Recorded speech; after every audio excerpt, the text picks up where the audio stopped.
नमस्कार साथियों, मैं हूं दिलीप चौधरी और आप सभी का मेरे साथ आज के सेशन में बहुत बहुत स्वागत है, अभिनंदन है। साथियों, आज हम राजस्थान आर्ट्स एंड कल्चर वाले पोर्शन को शुरू करने जा रहे हैं। आप सभी जो भी प्रतियोगी परीक्षाओं की तैयारी कर रहे हैं उनके लिए यह टॉपिक बहुत ज़्यादा उपयोगी है। लगभग सभी परीक्षाओं में यहाँ से प्रश्न पूछे जाते हैं। तो अभी हम जो स्टार्ट कर रहे हैं वो टॉपिक है हमारा राजस्थान के फोर्ट्स, यानी राजस्थान के दुर्ग या किले। साथियों, दुर्गों की यदि हम बात करें, जो आप पीछे देख पा रहे हैं स्क्रीन पे, ये एक दुर्ग है और इस दुर्ग का नाम है आमेर फोर्ट, जो जयपुर में है। इसी तरह राजस्थान में आप जब जाएंगे, भ्रमण के लिए भी जाएंगे, तो भी आपको इन फोर्ट्स को देखने को जो है मिल जाएगा। यानी ऊंची ऊंची पहाड़ियों पे ये किले आपको दूर से ही अनायास आपको आकर्षित करते हैं। तो एक तरह से तो ये देखने के लिए, दूसरी चीज हमारी परीक्षा के लिए भी उपयोगी है। और सबसे बड़ी चीज ये थी कि उस जमाने के लोगों को इनका क्या बेनिफिट मिलता था, जिसलिए कि वो इन दुर्गों का निर्माण करते थे। तो हमारे सामने कई तरह के प्रश्न बनते हैं कि ये जो फोर्ट्स थे इनको क्यों बनाया गया था, क्या कारण थे। तो आज हम उन सारी चीजों को डिस्कस करने जा रहे हैं साथियों। अब सबसे पहले हम स्टार्ट करेंगे राजस्थान के फोर्ट्स की श्रेणियों को, या पहले इनसे पहले एक चीज और हम बात कर लेते हैं कि राजस्थान में दुर्गों को क्यों बनाया जाता था। तो दुर्ग निर्माण के उद्देश्य क्या थे।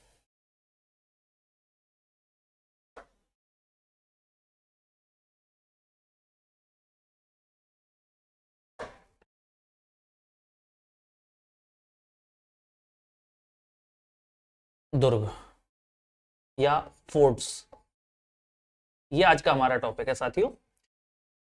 सबसे पहला, निर्माण के उद्देश्य,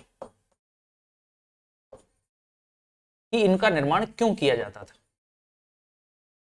तो पहली चीज, कोई भी राजा है, अगर उसकी राजधानी को किलेबंद नहीं किया जाए तो कोई भी उसका जो शत्रु होगा वो उस पर रात में या दिन में कभी भी आक्रमण कर देगा और उस पर विजय प्राप्त कर लेगा। ठीक है, यानी उसको विजय प्राप्त करने में बहुत आसानी रहेगी। तो कोई भी राजा हो वो एक नेचुरल रूप से, प्राकृतिक रूप से एक ऐसी जगह ढूंढेगा कि जहां पे वो उसको सुरक्षा मिले विदेशी राज्यों से या दूसरे शत्रु राज्यों से। और दूसरी चीज वो क्या करेगा, वो अपने पूरे नगर की या अपनी पूरी राजधानी की, जहां पर कि उसका राजकोष है, जहां पर कि उसकी सेना है, जहां पर कि उसका राजा है और उसके मंत्री हैं, उन सबके इलाके को क्या करवा लेगा, किले बंद करवा लेगा। यानी एक बाउंड्री बना लेगा खूब मजबूत वाली। अब वो बाउंड्री बना लेगा, उसी को हम क्या कहते थे, किला कहते हैं या फोर्ट कहते हैं। तो पहला जो निर्माण का उद्देश्य है वो तो सुरक्षा हो गया, कि भाई सुरक्षा के उद्देश्य से किलों का निर्माण कराया जाता था। लेकिन आप कहेंगे कि सर, सुरक्षा के हिसाब से यदि किलों का निर्माण कराया जाता तो जो भैंसरोडगढ़ का किला है वो तो व्यापारियों ने बनवाया था।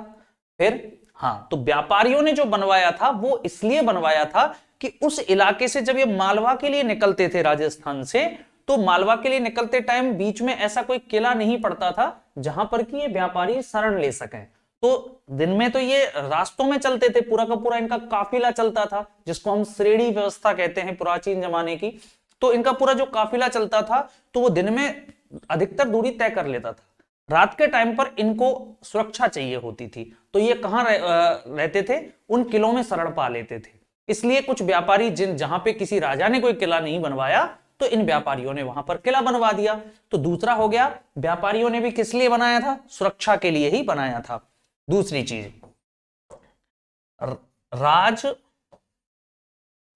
पथों पर नियंत्रण। उस जमाने में अगर आपको उत्तर भारत से दक्षिण भारत जाना है, पूर्वी भारत से पश्चिमी भारत जाना है, या राजस्थान के ही एक इलाके से दूसरे इलाके में आपको जाना है, तो वहां पर उसके जो रास्ते होते थे, उन रास्तों की सुरक्षा व्यवस्था के लिए इन किलों का निर्माण करवा दिया जाता था।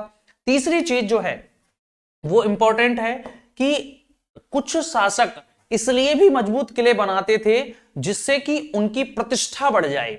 तो प्रतिष्ठा बढ़ाने के लिए भी इन किलों का निर्माण कराया जाता था। प्रतिष्ठा बढ़ाने के लिए। समझ रहे हैं आप इस बात को? प्रतिष्ठा बढ़ाने के उद्देश्य से भी क्या करते थे, ये किलों का निर्माण कराते थे। यानी किसी राजा के पास मजबूत किला है तो आसपास के शासकों को यह डर रहता था कि भाई ये तो मजबूत है, इसको हम तो नहीं जीत सकते, लेकिन अगर ये ताकतवर हुआ तो हमको जरूर पराजित कर देगा। तो उस राजा की एक प्रतिष्ठा होती थी। जैसे राजस्थान में सबसे ज्यादा प्रतिष्ठा कहां के राजा की होती थी, तो मेवाड़ के राजा की होती थी। क्यों होती थी? क्योंकि उसके पास एक मजबूत दुर्ग था। कौन सा? चित्तौड़गढ़। उस जैसा मजबूत दुर्ग राजस्थान में कोई दूसरा नहीं है, इसलिए चित्तौड़ की तरफ ही राजस्थान में उस जमाने में निगाहें हुआ करती थी। कोई भी विदेशी आक्रमणकारी आए वो चित्तौड़ के राजा से जरूर भिड़ता था, ये आपने देखा होगा। तो तीसरा हो गया, प्रतिष्ठा बढ़ाने के उद्देश्य से भी राजा क्या करते थे, किसका निर्माण कराते थे, किले का निर्माण कराते थे। ठीक है, तो सुरक्षा हो गई, सुरक्षा शत्रु राज्यों से, चोरों से, लुटेरों से, सभी से सुरक्षा हो गई। राजपथों पर नियंत्रण होता था, व्यापारिक मार्गों पर नियंत्रण होता था, और इसके अलावा प्रतिष्ठा बढ़ाने के उद्देश्य से भी क्या करते थे, राजा इन किलों का निर्माण कराते थे। ठीक है, तो किलों के निर्माण के उद्देश्य क्लियर हैं, और भी एक दो उद्देश्य हो सकते हैं छोटे मोटे, तो वो आप अपने विवेक से उनको देख लीजिएगा। आगे बढ़ते हैं साथियों। अब हम बात करते हैं दुर्ग। दुर्गों की जो हमको जानकारी मिलती है वो हमको मिलती है शुक्राचार्य की शुक्र नीति में और कौटिल्य के अर्थशास्त्र में। कौटिल्य के अर्थशास्त्र में कौटिल्य ने एक सप्तांग सिद्धांत दिया था राज्य के लिए। सप्तांग सिद्धांत यानी राज्य के 7 अंग होने चाहिए। राजा होना चाहिए, उसके मंत्री होने चाहिए, कोष होना चाहिए, सेना होनी चाहिए। तो इस तरह से उसने 7 अंग जो है बताए थे। उसके पास उन 7 अंगों में उसने दुर्ग को भी स्थान दिया था। कौटिल्य ने किसको स्थान दिया था? दुर्ग। यानी राजा के पास दुर्ग भी होना चाहिए। अगर राजा के पास मजबूत किला है तो उस किले को जीतने के लिए सामने वाले विदेशी शत्रु को या कोई अपना स्थानीय शत्रु है उसको बहुत ज्यादा कह सकते हैं कठिनाई का सामना करना पड़ेगा, और अगर किला नहीं है तो आसानी से जीत जाएगा। इसलिए दुर्ग को उन्होंने सप्तांग यानी राज्य के 7 अनिवार्य अंगों में शामिल किया था। किसने? कौटिल्य ने। शुक्र ने अपनी शुक्र नीति में इन दुर्गों को जो है महत्वपूर्ण बताया था। राज्य के लिए महत्वपूर्ण जो कह सकते हैं अंग है वो दुर्ग बताया था। किसने? शुक्राचार्य ने। अब हम बात करेंगे इन दुर्गों की श्रेणियों की।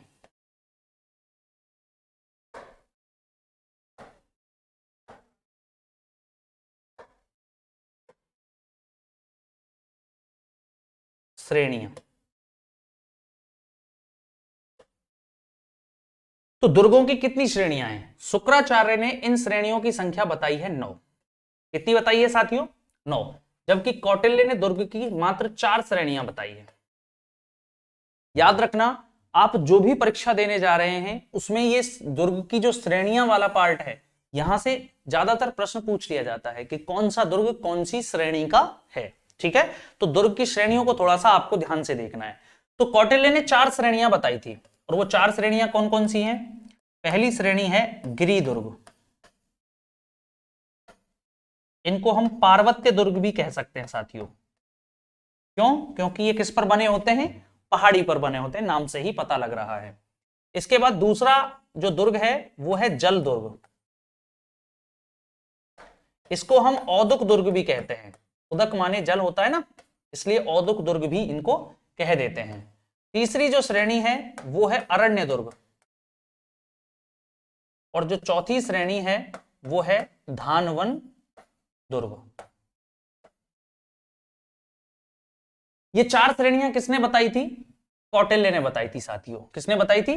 कौटिल्य ने। तो गिरि दुर्ग कौन से होते हैं, चाहे वो तो आप मेरे साथ साथ इन चीजों को नोट कर सकते हो। बहुत बड़ी चीजें नहीं बता रहा हूं, लेकिन यही चीजें जब पेपर में आ जाती हैं तो हम इनको हल नहीं कर पाते हैं, इसलिए ये बहुत आवश्यक है। ठीक है, ये बेसिक्स चीजें हैं, इनको पढ़िए। गिरि दुर्ग या पार्वत्य दुर्ग जो है, इसमें जो है आपके किस पर बने होते हैं? पर्वत पर बने होते हैं, पर्वत या पहाड़ी पर बने होते हैं। ठीक है, यानी ऊंचाई पर बना दिए जाते हैं, किसी पहाड़ी की चोटियों पर बना दिए जाते हैं। और इसके प्रसिद्ध उदाहरण हैं, इसके एग्जाम्पल अगर हम देना चाहें तो इसके उदाहरण हो जाएंगे चित्तौड़गढ़ हो जाएगा। ठीक है, और बताइए कौन कौन से हो सकते हैं? इसके अलावा कुंभलगढ़ हो जाएगा। जो भी पहाड़ी पर बने किले हैं, ज्यादातर राजस्थान के जो किले हैं वो किस पर बने हैं? पहाड़ियों पर ही बने हैं। तो इसकी तो भरमार है गिरि दुर्गों की, और कभी नहीं पूछेगा आपसे कि निम्न में से गिरि दुर्ग कौन सा है। हाँ, ये जरूर पूछ सकता है निम्न में से कौन सा गिरि दुर्ग नहीं है, तो उनमें से एक और श्रेणियों में से डाल देगा, बाकी सब गिरि दुर्ग में से डाल देगा। बस आपको याद रखना है कि बाकी श्रेणियों में कम कम संख्या में दुर्ग हैं, ठीक है, उनको याद कर लेना। गिरि दुर्ग तो बचे कुछ सारे ही हैं। लगभग राजस्थान के शासक पहाड़ियों पर ही किलों का निर्माण करते थे। क्यों? क्योंकि पहाड़ी सबसे ऊंचाई पर होती है, और ऊंचाई पर से आप एक छोटा सा पत्थर भी फेंकोगे तो गोली से तेज रफ्तार से आएगा नीचे, और नीचे से आप गोली भी चलाओगे तो गोली की रफ्तार भी ऊपर धीमी हो जाएगी। हालांकि उस जमाने में गोलियां नहीं हुआ करती थी जब इन दुर्गों का निर्माण कराया गया था। ये तो बहुत पुराने किले हैं, चित्तौड़गढ़ का किला तो बहुत पुराना है, ठीक है, और उसके बाद कुंभलगढ़ का किला भी 15वीं शताब्दी में बनाया गया था, तो उस टाइम गोली नहीं थी। लेकिन मैं आपको यह समझाने का प्रयास कर रहा हूं कि ये कितने खतरनाक होते थे जो पहाड़ों पर बने किले होते थे, ठीक है, तो इसलिए ज्यादातर किले गिरिदुर्ग होते थे। और कौटिल्य ने इस गिरिदुर्ग को ही सर्वश्रेष्ठ बताया था। तो कौटिल्य के अनुसार सर्वश्रेष्ठ दुर्ग कौन सा है? सर्वश्रेष्ठ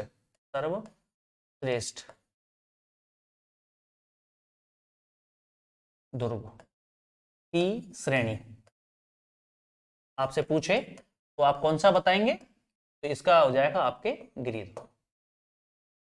गिरिदुर्ग, ठीक है, ये इन्होंने सर्वश्रेष्ठ बताया था। दूसरा आ जाता है आपके औदुक दुर्ग। तो औदुक दुर्ग कौन से होते हैं साथियों? यानी जो नदियों के किनारे बने हों। राजस्थान में कोई समंदर तो है ही नहीं, इसलिए नदियों के किनारे जो किले बने हुए हैं उनको क्या कहा जाता है? औदुक दुर्ग या जल दुर्ग।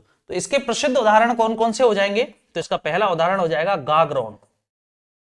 गागरोन। एक एक करके हम इन किलों को भी पढ़ेंगे। अभी इनकी बेसिक्स जानकारियां हम जुटा रहे हैं, केवल श्रेणियों को पढ़ लेते हैं, फिर एक एक करके किलों का भी अध्ययन हम करने वाले हैं। तो जो गागरोन का किला है ये झालावाड़ में है, और आहू एवं कालीसिंध दो नदियां हैं उनके संगम पर बना हुआ है। चाहे तो नोट कर लें कि गागरोन का किला आहू और कालीसिंध नदियों के संगम पर है, जो झालावाड़ जिले में स्थित है। दूसरा भैंसरोडगढ़। ये भी कैसा दुर्ग है? जल दुर्ग है। इसे राजस्थान का वेल्लोर कह दिया जाता है। और ये जो भैंसरोडगढ़ का किला है, मैंने अभी आपको बताया था, ये व्यापारियों के द्वारा निर्मित दुर्ग है। राजस्थान में व्यापारियों के द्वारा निर्मित एकमात्र दुर्ग कौन सा है? भैंसरोडगढ़ है। और ये कैसा दुर्ग है? जल दुर्ग है। कौन से जिले में है? तो चित्तौड़गढ़ जिले में है।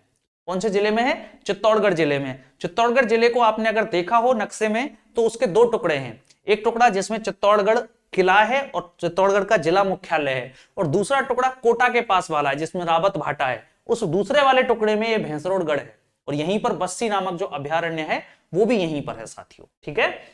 उसके बाद तीसरा किला आ जाता है, आपकी तीसरी श्रेणी जो आती है वो है अरण्य दुर्ग। तो अरण्य दुर्ग कौन से होते हैं साथियों? अरण्य दुर्ग वे होते हैं जो कटीले वनों में एवं दुर्गम रास्तों वाले इलाके में होते हैं। यानी यहां पहुंचना आसान नहीं होता, जंगल होते हैं, बियाबान जंगल होते हैं, उन जंगलों के अंदर ये दुर्ग बनाए जाते हैं। नाम से ही पता लग रहा है अरण्य यानी जंगल, कानन, इसके आपने पर्यायवाची पढ़े होंगे हिंदी में। तो अरण्य का मतलब होता है जंगलों में बने किले, और वहां पे कटीले वन है। रास्ते कोई ऐसे थोड़ी होते, वहां रास्ते कोई बने हुए तो है नहीं, उबड़ खाबड़ इलाका होता है, यानी वहां पहुंचना सबसे मुश्किल होता है। तो अरण्य दुर्ग भी राजस्थान में सबसे इंपॉर्टेंट है, और इनका उदाहरण है रणथंभौर। ये इंपॉर्टेंट प्रश्न बनता है यहां से। ये दो प्रश्न बड़े इंपॉर्टेंट हैं, एक रणथंभौर पूछा जाता है और एक गागरोन को पूछा जाता है। राजस्थान का प्रसिद्ध जल दुर्ग है, आपको सीधा ऑप्शन में मिलेगा गागरोन, ठीक है। ये नहीं मिले तो भैंसरोडगढ़ कर सकते हैं। एक राजस्थान का प्रसिद्ध अरण्य दुर्ग है, तो वो कौन सा है? रणथंभौर है, ठीक है। अभी वन रक्षक वाले से किसी एग्जाम में, वनपाल या वन रक्षक में से किसी में आया था ये। इसके बाद आ जाता है धनवन दुर्ग। धनवन दुर्ग ये देवस्थान विभाग में पूछा गया था कि कौन से किले धनवन दुर्ग कहलाते हैं, ठीक है। तो धनवन दुर्ग वो दुर्ग होते हैं जो रेत के टीलों से घिरे होते हैं, यानी रेत इनके चारों तरफ होती है, ठीक है, यानी रेगिस्तान में ये बने होते हैं, ऐसे समझ लीजिए। तो धनवन दुर्ग कहां बने होते हैं? रेगिस्तान में बने होते हैं। तो नोट कर लें भली से इसको आप कि रेगिस्तान में बने दुर्ग क्या कहलाते हैं? धनवन दुर्ग। तो रेगिस्तान में बने किले कौन कौन से हैं? तो आपको पता ही है, एक तो जैसलमेर है, जैसलमेर, और एक आपके बीकानेर हो जाएगा, भटनेर भी हो जाएगा, इसी में भटनेर भी लिख लेते हैं। भटनेर, बीकानेर, जैसलमेर, ये सारे किले किस में आ जाएंगे? धनवन दुर्गों की श्रेणी में आ जाएंगे। तो कौटिल्य ने दुर्गों की ये कितनी श्रेणियां बताई थी? 4 श्रेणियां। कौन कौन सी हैं? गिरि दुर्ग या पार्वत्य दुर्ग, जो पहाड़ी पर या पर्वत पर बना होता है, नाम से पता लग रहा है। चित्तौड़, कुंभलगढ़, बाला किला, जयगढ़, आमेर, ये मेहरानगढ़, ये सारे किले किस पर बने हुए हैं? पहाड़ी पर बने हुए हैं। ठीक है।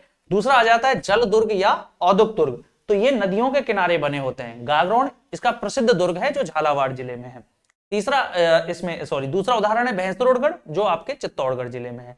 इसके बाद तीसरी श्रेणी है अरण्य दुर्ग। अरण्य दुर्ग कहां बने होते हैं? कटीले वनों में एवं दुर्गम रास्तों वाले इलाके में होते हैं। रणथंभौर दुर्ग इसका प्रसिद्ध उदाहरण है। चौथा आ जाता है आपके धनवन दुर्ग। धनवन दुर्ग जो रेगिस्तान में बने होते हैं, जैसे जैसलमेर का किला, बीकानेर का किला, भटनेर का किला। भटनेर कहां पर है? हनुमानगढ़, क्योंकि सूरत सिंह ने इस किले को मंगलवार के दिन जीता था। बीकानेर का एक राजा था सूरत सिंह, उसने इसे मंगलवार के दिन जीता, इसलिए इसका नाम रख दिया हनुमानगढ़, क्योंकि मंगलवार हनुमान जी का वार होता है। तो ये भटनेर का जो किला है ये भूपत भाटी ने बनवाया था, बाद में इसको डिस्कस करेंगे। अच्छा, अब शुक्र ने कितनी श्रेणियां बताई? 9 श्रेणियां बताई। शुक्र ने जो 9 श्रेणियां बताई, 4 श्रेणियां तो यही बता दी उनमें, तो इनको तो बताने की अब दोबारा जरूरत ही नहीं है कि एक तो गिरिदुर्ग बता दिया, जलदुर्ग बता दिया, अरण्य बता दिया और धनवन बता दिया। इसके अलावा इन्होंने 5वीं श्रेणी जो बताई, वो 5वीं श्रेणी थी पारीख दुर्ग। पारीख दुर्ग। 6वीं श्रेणी बताई पारीध दुर्ग। अंतर देख लेना दोनों में, यहां तो पारीध की बात कर रहा है, यानी जिसकी परिधि मोटी हो, जिसकी परिधि कैसी हो? चौड़ी हो, वो पारीध दुर्ग होता है।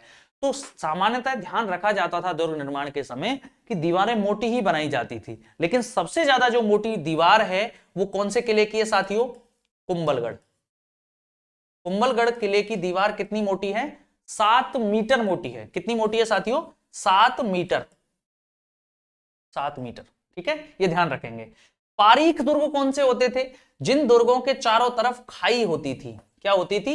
खाई होती थी, यानी खाई को खोद दिया जाता था। और इसका प्रसिद्ध उदाहरण है लोहागढ़। और लोहागढ़ कहां है साथियों? भरतपुर। ठीक है, इसको लोहागढ़ कब कहा गया? जब अंग्रेज इसको जीत नहीं पाए, पूरा प्रयास किया, उन्होंने नहीं जीत पाए, तब उन्होंने कहा कि यह किला तो लोहे का बना हुआ है, अर्थात ये कौन सा है?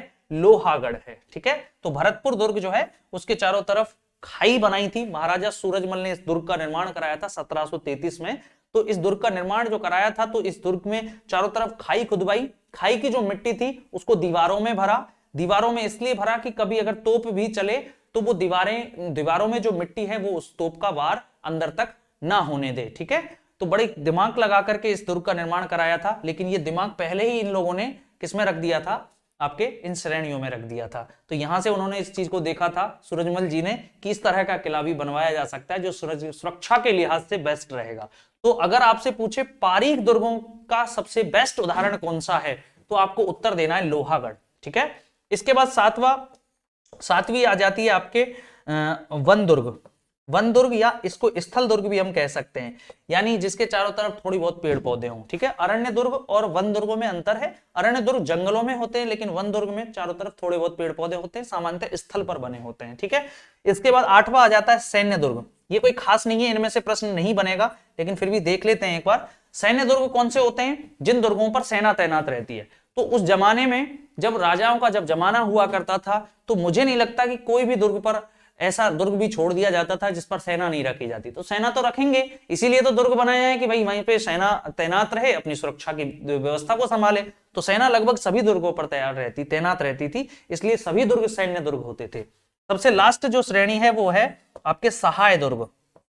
सहाय दुर्ग नाम से पता लग रहा है, सहाय दुर्ग या सहायक दुर्ग कह सकते हैं हम इसको। ये कैसा दुर्ग था? सहायक दुर्ग।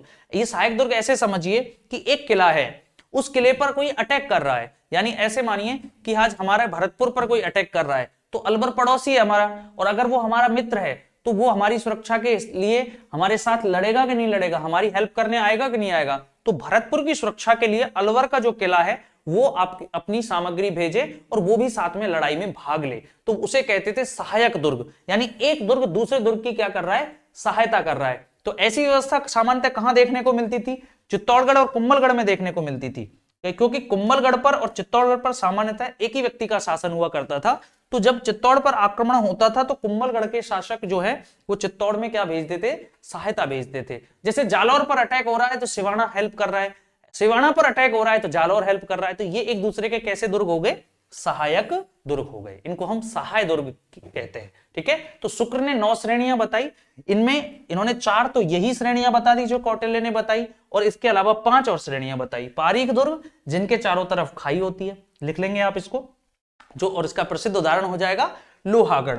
पारीद दुर्ग यानी जिसकी दीवार कैसी हो, मोटी हो। ठीक है, और सबसे मोटी दीवार किसकी है भारत में, कुंभलगढ़ की। कुंभलगढ़ को तो भारत की महान दीवार भी कहा जाता है, जो 36 किलोमीटर लंबी है और लगभग 7 मीटर की मोटाई वाली है। इसके बाद वन दुर्ग या स्थल दुर्ग, इसके बाद सैन्य दुर्ग और सहाय दुर्ग। वन दुर्ग, स्थल दुर्ग जो सामान्यतः स्थल पर बने होते थे, सैन्य दुर्ग जहां सेना तैनात रहती थी, और सहाय दुर्ग जो दूसरे दुर्ग की सहायता करने के लिए आतुर रहते थे या उसकी हेल्प करते थे, उसे हम क्या कहते हैं, सहाय दुर्ग कहते हैं। तो इन श्रेणियों से अगर कोई प्रश्न बने तो आपको वह गलत नहीं करना है, और अगर अब भी आप इसको गलत करके आएंगे तो फिर आपसे बड़ा मैं कह सकता हूं कि लूजर कोई नहीं है, जो आपको सब कुछ सिखाने के बाद भी आप इसको गलत कर दें। तो नहीं होगा किसी का भी गलत, आप सीख चुके हैं, क्योंकि यहां से अगर प्रश्न बनेगा तो आप सही ही करेंगे। ठीक है, क्योंकि हमने ये चीज पहले ही सीख ली है। चलें साथियों, आगे बढ़ें। इसके बाद हम बात करेंगे राजस्थान के प्रसिद्ध दुर्गों की। राजस्थान के प्रसिद्ध दुर्ग। तो राजस्थान के कुछ प्रसिद्ध दुर्ग हैं, जैसे हम यहां पर एक दुर्ग देख रहे थे, इस दुर्ग को ही ले लेते हैं सबसे पहले। ये दुर्ग सामने जो आपको दिख रहा है, ये है आमेर। कौन सा दुर्ग है ये, एक मिनट,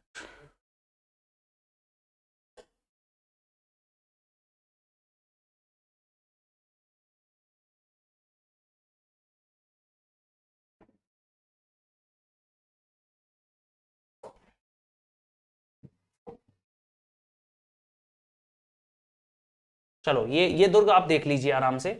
ये है आपके आमेर फोर्ट। ठीक है, इस फोर्ट में आप गौर से देखिए, ये आमेर का जो थोड़ा सा डिजाइन है ना, थोड़ा सा अलग है। इसको क्या महल भी बनाए गए थे यहाँ पर, और बाहर की तरफ चूंकि इनमें जाली झरोके कम छोड़े गए थे। देखो यहाँ पे आपको कोई जाली झरोका नहीं दिख रहा होगा इस इलाके में, ये ऊपर थोड़े थोड़े छेद दिखेंगे आपको, लेकिन नीचे आपको कोई भी आपको जाली झरोका नहीं दिखेगा। इसलिए इनको फोर्ट का आकार दिया, असलियत में ये क्या थे, महल थे। जैसे आप देखो, दूसरा देखिए, ये देखिए, ये सामने आप देख पा रहे हैं, ये कुंभलगढ़ है, और इस कुंभलगढ़ में आप एक महत्वपूर्ण चीज और सिखा रहा हूं मैं यहाँ पे, अभी आपको नहीं बताई है। दुर्ग में 2 चीजें आप पढ़ेंगे, एक होता है कंगूरा और एक होता है बुर्ज। ये 2 चीजें आपने सुनी होंगी, और मुझे लगता है कि ज्यादातर लोगों को समझ नहीं आती कि क्या तो कंगूरा होता है और क्या बुर्ज होती है। तो इस इमेज में आप गौर से देखिए, ये जो गोल घुमावदार आपको दिख रही है ना, ये तो है बुर्ज। क्या है ये बुर्ज है, पूरी की पूरी आर पार। ये वाली बुर्ज है, ये वाली बुर्ज है, ये वाली बुर्ज है, और सबसे ज्यादा बुर्ज जो है वो इसी दुर्ग में, क्योंकि ये दुर्ग बहुत विशाल आकृति का है, बहुत बड़ा है, लगभग आपके 36 किलोमीटर लंबी इसकी दीवार है, तो इसमें बुर्जों की संख्या भी काफी है। और इसमें इस बुर्ज को इतना घुमावदार क्यों बनाया जाता था, अब ये आप अगर बुद्धि लगा सकते हैं तो सोचिए कि क्यों इन दुर्गों की जो ये बुर्ज होती थी इसको घुमावदार बनाया जाता था। उसका कारण था साथियों, अगर दीवार सीधी सीधी है पूरी की पूरी, तो उस पर सामने वाली जो सेना है, जो शत्रु सेना है, वो अपनी सैनिकों को सीधे चढ़ा देगी किसी भी माध्यम से। लेकिन अगर ऐसी गोल बुर्जों पर कोई सैनिक इधर से चढ़ रहा है, इस दीवार पे चढ़ रहा है या इस पे चढ़ रहा है, तो सामने वाली बुर्ज से दिखेगा ना वो कि इस पर सेना चढ़ रही है, तो वो उसको अवेयर कर देगा कि भाई ये सामने से सेना चढ़ रही है, इनको रोको। तो अंदर की जो सेना, रक्षात्मक जो सेना होगी, वो उस विदेशी सेना को या जो दूसरा जो राज्य होगा उसकी सेना को रोक देगा। ठीक है, तो इन पे एक तो ये फायदा होता था, दूसरा फिसलन होती थी, क्योंकि गोल घुमावदार पे पकड़ अच्छी नहीं बन पाती थी चढ़ने की। तो ये 2 कारण होते थे, इस कारण इन बुर्जों को घुमावदार बनाया जाता था।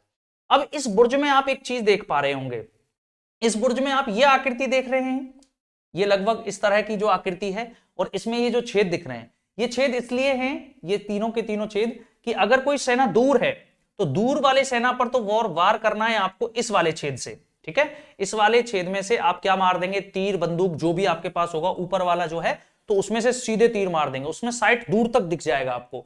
लेकिन अगर कोई सैनिक नजदीक है तो फिर कैसे करोगे, क्या दीवार से बाहर आके मारोगे उसको? नहीं, फिर इन छेदों को नीचे की तरफ किया जाता था, जिससे कि नीचे की तरफ उस तीर कमान से वो मार सके, या गोली से, बंदूक से, तलवार से, जो भी है वार कर सके, भाले से कर सके, जो भी होगा।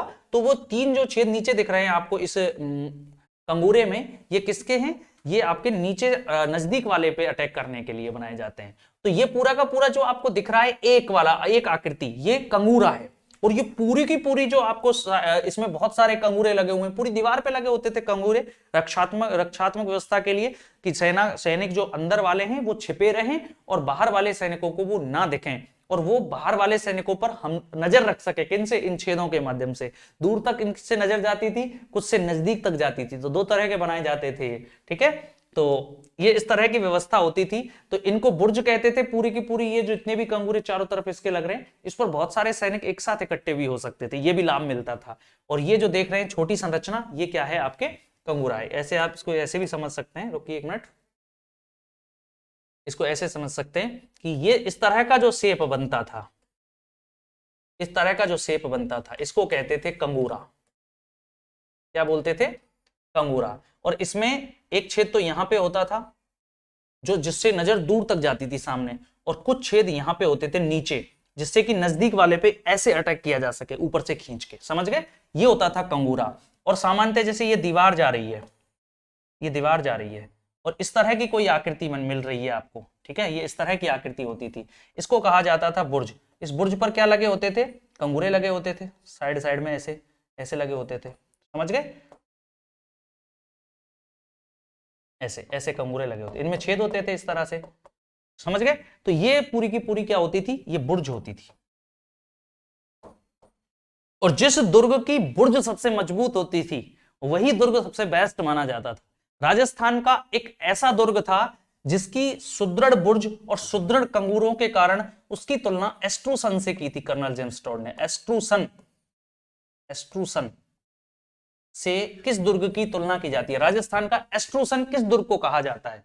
तो ऐसे याद रखना, एस्ट्रूसन क्यों कहा जाता है, पहले तो कि एक किला राजस्थान का ऐसा है जिसके कंगूरे और उसकी बुर्ज बहुत मजबूत है, इसलिए उसकी तुलना कर्नल टॉड ने किससे करी थी, एस्ट्रूसन से करी थी। एस्ट्रूसन एक दुर्ग है जो यूरोप में था, ठीक है, वो बहुत मजबूत दुर्ग था, इसलिए इसकी तुलना की गई। तो वो दुर्ग है साथियों कुंभलगढ़। कौन से जिले में पड़ता है वर्तमान में, राजसमंद जिले में पड़ता है। तो इस कुंभलगढ़ की तुलना किससे की गई थी, एस्ट्रूसन से की गई थी। ठीक है, किसने करी थी, टॉड ने करी थी। क्यों करी थी, क्योंकि इसके कंगूरे और इसकी बुर्ज कैसी हैं, सुदृढ़ है। समझ गए अब आप, अब इसमें वापस देख लेते हैं एक बार। ठीक है, तो ये आपका कुंभलगढ़ आ जाता है, ये आपका आमेर है, ये आप देख पा रहे हैं जो ये चित्तौड़गढ़ है, ये आपके इसमें जलाशय बना हुआ है, तो दुर्ग के अंदर जलाशय भी हो सकता था। ये सामने आप देख रहे हैं ये मंदिर बना हुआ है, तो ये मंदिर था। वो कीर्ति स्तंभ देख पा रहे हैं आप पीछे की तरफ, ठीक है, ये चौड़ी दीवार जा रही है, ठीक है, इस तरह से लहरदार पूरी। और नीचे ये सिटी बसा हुआ है चित्तौड़गढ़ के,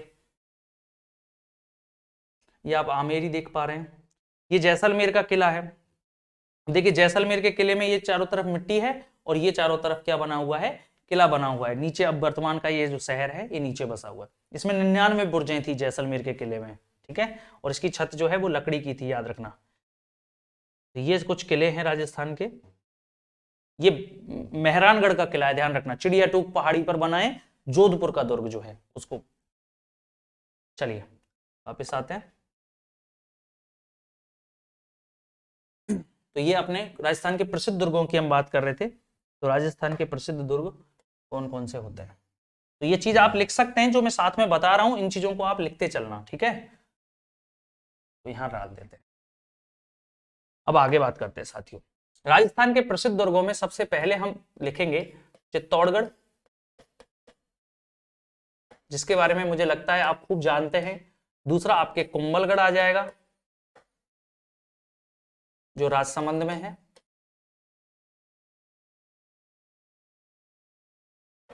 तीसरा आमेर आ जाएगा। चौथा गागरोन है। पांचवा आपके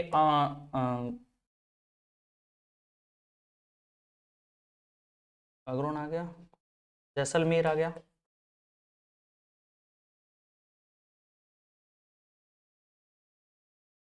और छठवा रणथंभौर आ गया। ये राजस्थान के सबसे प्रसिद्ध किले थे। इन किलों को 2013 में यूनेस्को ने विश्व विरासत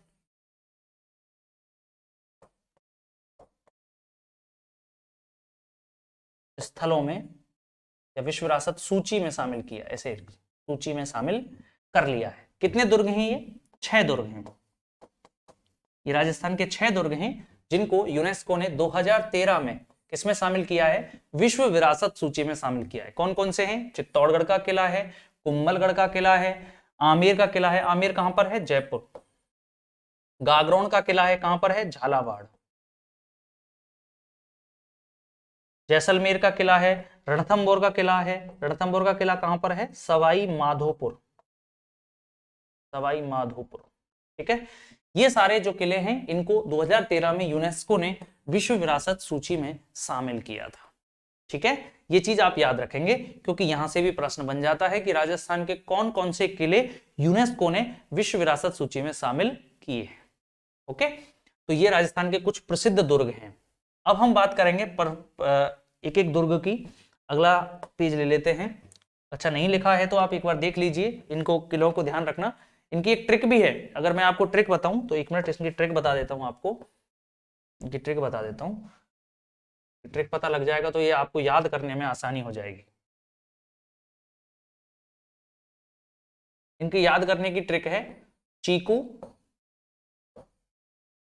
गाजर, आम। ठीक है, ये ट्रिक है। किसको याद करने की ट्रिक है? ये आपके इन किलों को याद करने की ट्रिक है जो यूनेस्को ने 2013 में विश्व विरासत सूची में शामिल किए थे। तो ची से आ जाएगा चित्तौड़गढ़, कू से आ गया कुंभलगढ़, गा से आ जाएगा गागरोन, जैसे आ गया जैसलमेर, रे से आ गया रणथंभौर, आ से आ जाएगा आमेर, आम से आमेर बन जाएगा। ठीक है, तो ये 6 दुर्ग हो जाते हैं जो 2013 में यूनेस्को ने अपनी विश्व विरासत सूची में शामिल किए थे। चलिए साथियों, आज इस चैप्टर को यहीं पे रोकते हैं। अगली क्लास में हम पुनः आपके सामने उपस्थित होंगे और आप सभी से ये निवेदन है कि आप थोड़ा सा स्टडी को अपनी को बनाए रखिएगा और जो चीज अगर भूल जाएं तो वीडियो को दोबारा देख लेना, कोई दिक्कत की बात नहीं है। और अगर आपके कुछ प्रश्न बनते हैं तो आप कमेंट सेक्शन में उसको डाल सकते हैं, हम उनका निवारण हमारी टीम के द्वारा जल्दी ही करवा देंगे। तो साथियों, आज विदा लेने का समय हो गया है आपसे और इसी के साथ आपको बहुत बहुत धन्यवाद जो आप इतनी ध्यान से इन क्लासों को देख रहे हैं और आभार।